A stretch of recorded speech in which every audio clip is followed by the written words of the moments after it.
came across this article from The Guardian, and is pretty much revealing why younger generations are now embracing or accepting more retro games in their lives. You can go look at the article. I have the link down in the description, but for the most part, it kind of gave me certain vibes that they were trying to appeal to like the younger generation. So a lot of the stuff you may look at is kind of pop culture in the article. So I wouldn't really take too much of it. But what I did take from it is this part of the article that I have on the screen, and we're going to talk about that as well. So let's go ahead and get into it. First and foremost, I want to thank you guys. You guys have been absolutely amazing. The last video I did as far as golf update, I want you to check that out. Also, if you don't mind, subscribe to the channel. Check out the other stuff I have on the channel as well.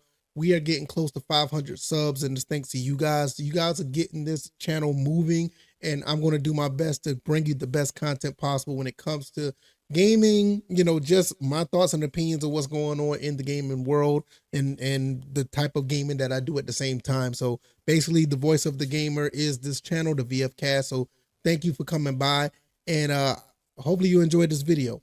Well, let's just go ahead and get into this.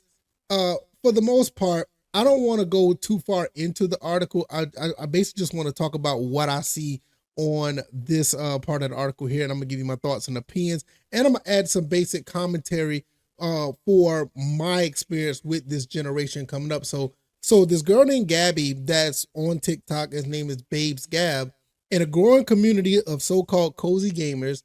The appeal of older games lies not in their modern interpretations, but the comfort and simplicity of the past. Though cozy gaming can encompass recent titles too, the crossover is common. I game for nostalgia, she says. It eases my mind and it lets me escape into a different world. It's an excellent stress and anxiety reliever.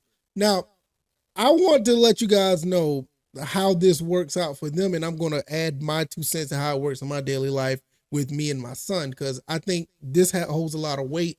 Not the necessarily the mental health part, but just the comfort and just having simplicity of gaming. It works out very well.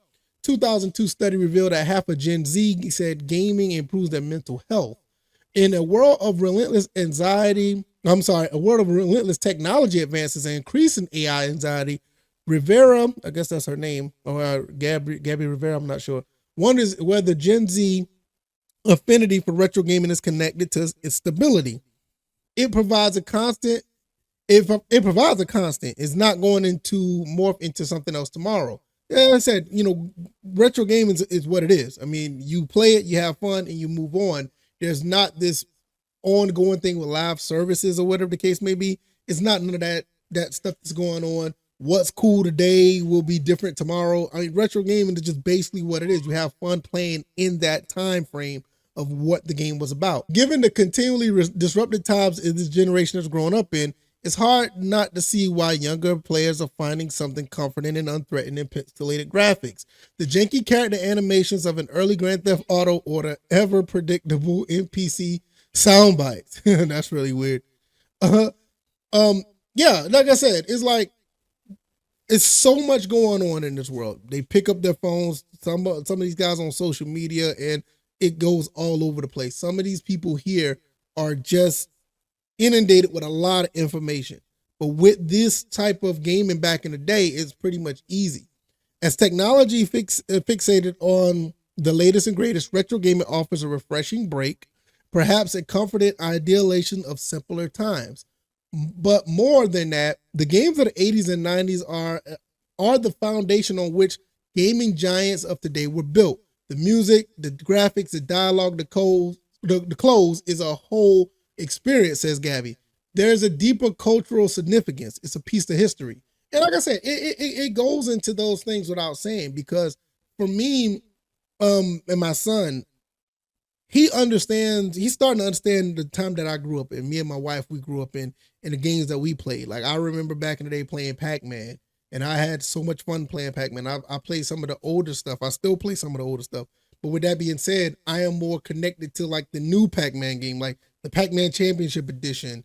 And those games that game is actually pretty cool. And I played the earlier one on PS3, got the one on PS4, and I still play it to this day just to have fun with.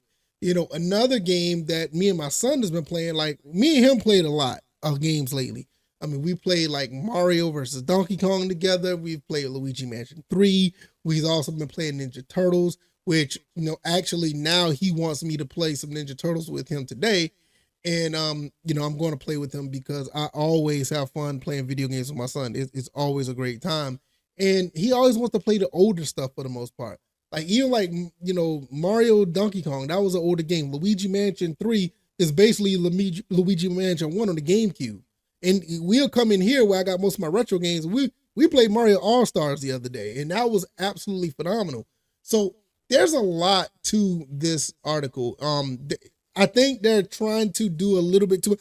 I will say this. I think this article was written by somebody that was probably in their early or mid 20s, because the way that it's written, not saying there's something bad about it, but what I took from it with the last piece of it really kind of got to the meat of it, where a lot of kids nowadays, and I say they're kids, I mean, they're like, what, maybe 15 years younger than I am, but a lot of these kids these days, they are looking for stuff like this where they can just pick up and play, have fun, even if it's a little bit challenging. It's still a experience that doesn't try to add so much going into their games. Because like nowadays, a lot of games out now have some messaging in it. I'm not saying the games back in the day didn't, or retro games didn't, but some of those messages are to the forefront. It is a little bit out there to the point where it's kind of overwhelming. And I always use this phrase a lot of times, a lot of sensory overload. Sometimes some people just want to step back and just look at a world from a more simpler perspective, where all we're doing is having a whimsical time playing games, having fun without any real world issues bogged into their gaming. And I think that's one of the things that a lot of people are getting away from. Because I see it every day. Now I'm gonna close with this.